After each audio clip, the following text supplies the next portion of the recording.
மூன்று மண்டலத்திலும் முட்டு நின்ற தூணிலும் நான்ற பாம்பின் வாயினும் நவின்றெழுந்த அட்சரம் ஈன்ற தாயும் அப்பரும் எடுத்துரைத்த மந்திரம் தோன்றுமோர் எழுத்துளே சொல்ல வெங்குதிலையே ஓம்.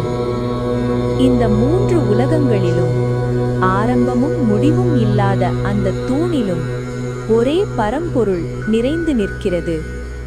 ஆதிசேஷனின் நாதத்திலிருந்தும் மனித உடலிலுள்ள குண்டலினி சக்தி எழும்போது கூட வெளிப்படுவது அதே ஓர் எழுத்து ஓம்.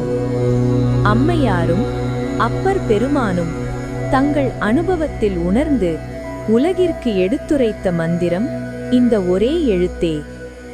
இந்த ஓர் எழுத்துக்குள் உலகம், உயிர், கடவுள், அனுபவம் அனைத்தும் அடங்கியதால் அதை முழுவதும் சொல்ல வார்த்தைகள் தோல்வி அடைகின்றன.